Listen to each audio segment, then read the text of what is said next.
বিরূপ হয়ে উঠছে পরিবেশ। তীব্র তাপপ্রবাহের পর পূর্বাঞ্চলে দেখা দিয়েছে বন্যা, আর এর মধ্যেই সামনে এসেছে উত্তর পশ্চিমে তীব্র খরার শঙ্কা।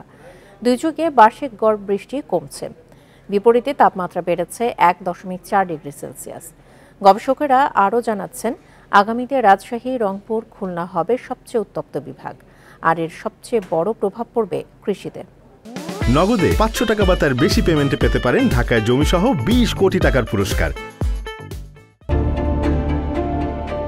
প্রতি বছরই তীব্র হচ্ছে তাপপ্রবাহ। এবছর এপ্রিল জুড়ে তাপবলয়ে ছিল দেশ। গত কয়েক বছরে এপ্রিলে গড় বৃষ্টিও কমেছে আশঙ্কাজনক হারে। 2020 সালে 20 ভাগ বেশি বৃষ্টি হলেও 2021-এ কমে হয়েছে 79 ভাগ, 22-এ তা 36 আর 23-এ কমে দাঁড়ায় 64-তে। তবে চলতি বছরে বৃষ্টি কম হয়েছে 81 ভাগ। সেই সাথে 2 দশকে গড় তাপমাত্রা বেড়েছে 1.4%।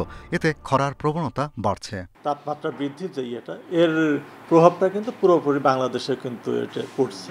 মার্চ মাসে কিছুটা তাপপ্রবাহ শেষে দেখা যেত এবং এপ্রিল মে মাসে, কিন্তু এখন যেটা দেখা যাচ্ছে আমরা কিন্তু গত বছর কিন্তু আমরা কিন্তু বর্ষার সময় কিন্তু তার আগেও আছে। তার মানে কি এটা কিছুটা শিফট হচ্ছে। আমরা দেখি বর্ষাকালেও কিন্তু আমরা তাপপ্রবাহ পাচ্ছি।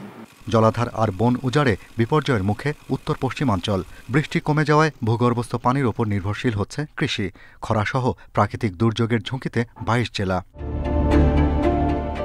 উত্তরে খরার মুখে পঞ্চগড়, ঠাকুরগাঁ, রংপুর, জয়পুরহাট, চাঁপাইনবাবগঞ্জ সহ 8 জেলা।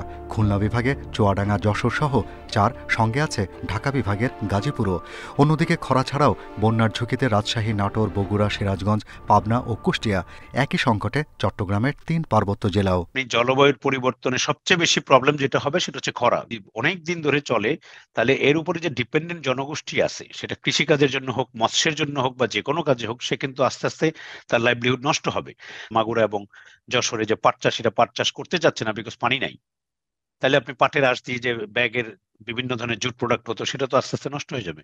এসব কারণে এবছর পরিবেশ দিবসে বনভূমি পুনরুদ্ধার করে খরা সহনশীল পরিকল্পনা গ্রহণে গুরুত্ব দিচ্ছেন জলবায়ু গবেষকেরা। Shahriar Anirban, independent news, Dhaka.